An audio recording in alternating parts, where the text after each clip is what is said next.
preface this video by saying that I think rape is a terrible crime. It is a brutal, horrific crime, and I believe that there should be severe penalties for committing it.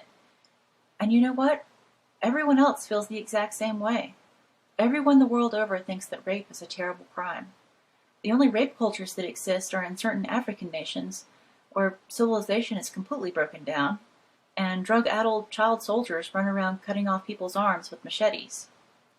Quite frankly, in places like that, it's just as bad being a man as it is being a woman, since you're more likely to be killed, and you might just get raped too.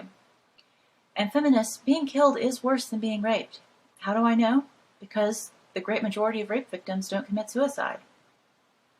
Well, I can't entirely write off the existence of any sort of rape culture in first world countries, but not in the way that feminists think. More on that later.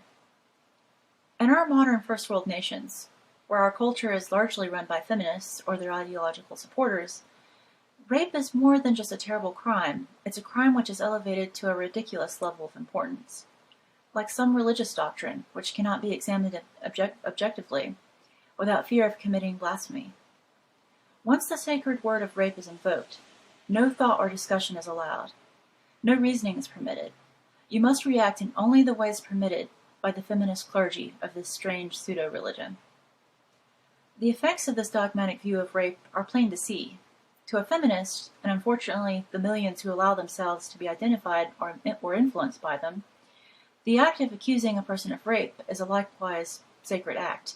The crime of rape is so heinous that all due process of law must be put aside, so that the accused has no chance of escaping justice. The accuser must automatically be believed without waiting to collect evidence or weigh the facts. You see, the idea that any rape accusation could be false is blasphemy in this religion. In our modern-day witch trials, the only person who would defend an accused witch must also be a witch. You see this reasoning whenever a feminist throws around accusations of rape supporter, when someone wants to follow due process of law instead of summarily convicting someone with no trial. Another major dogma of this rape religion is the belief that no action on the part of a female rape victim ever leads to rape, increases the chances of her getting raped, or prevents her from being raped. Even acknowledging the fact that a woman could do anything to increase or decrease her chances of being raped is blasphemy. It's blaming the victim. This is strange because we don't seem to apply this to any other crime. When someone leaves their car unlocked and something gets stolen from it, we have no problem with admitting that it was unwise to leave the doors unlocked. But at the same time, no one thinks that leaving your doors unlocked makes you deserving of theft, or that the thief is not still a thief.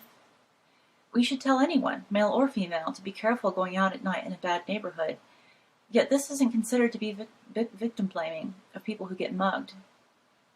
Likewise, it's no crime to say that mountain climbers are more likely to fall to their death.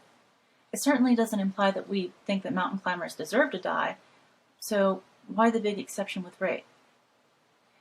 It certainly seems like common sense that women's behavior can put themselves in greater risk of being raped. I mean, going to parties with guys they don't know, getting drunk, being flirtatious, maybe creating the appearance that they might want to have sex when they don't actually intend to. I don't know how much, if at all, any of these factors influence a woman's chances of getting raped. I'll probably never learn what behaviors put someone in increased risk, because any sort of real study to get information like this would be villainized as blaming the victim, even though such information may actually prevent rapes.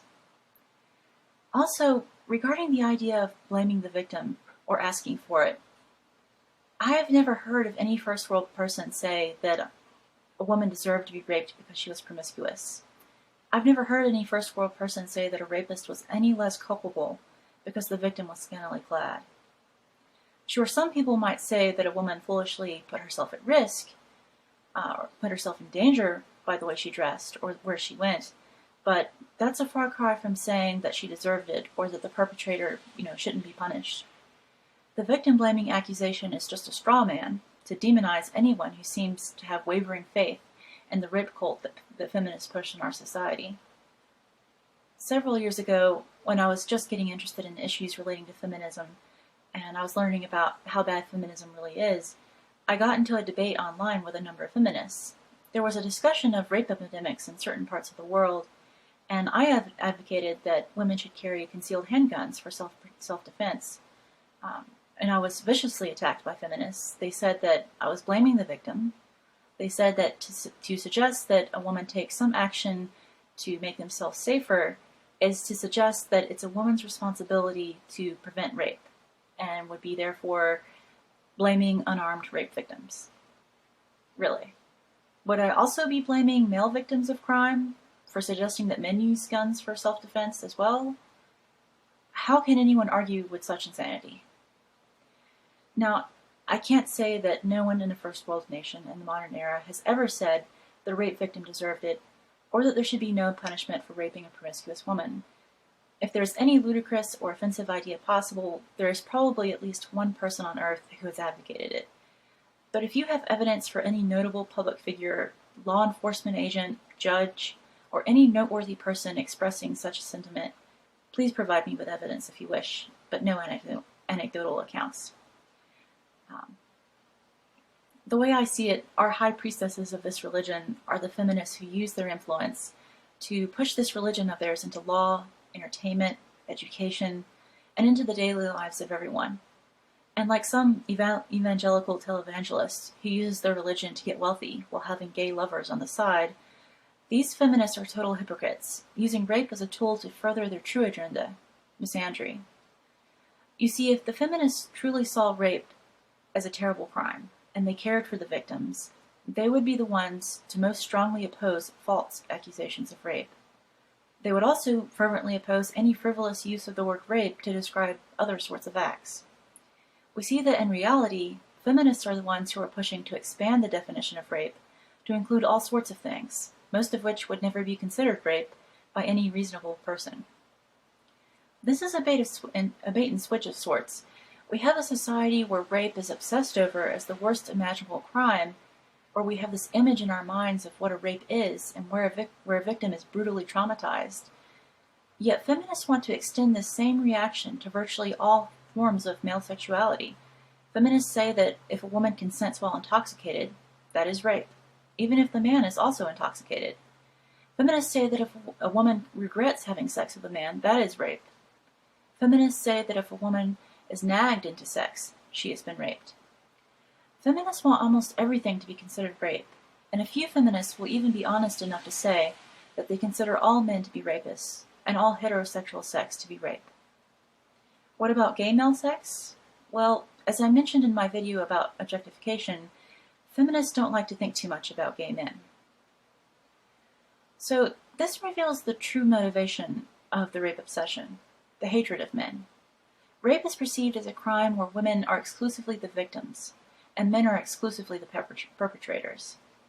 Just like in ancient Rome, where any action of a slave against a master was a terrible crime, worthy of a painful death, in first world nations we also react with greater hostility when a man victimizes a woman.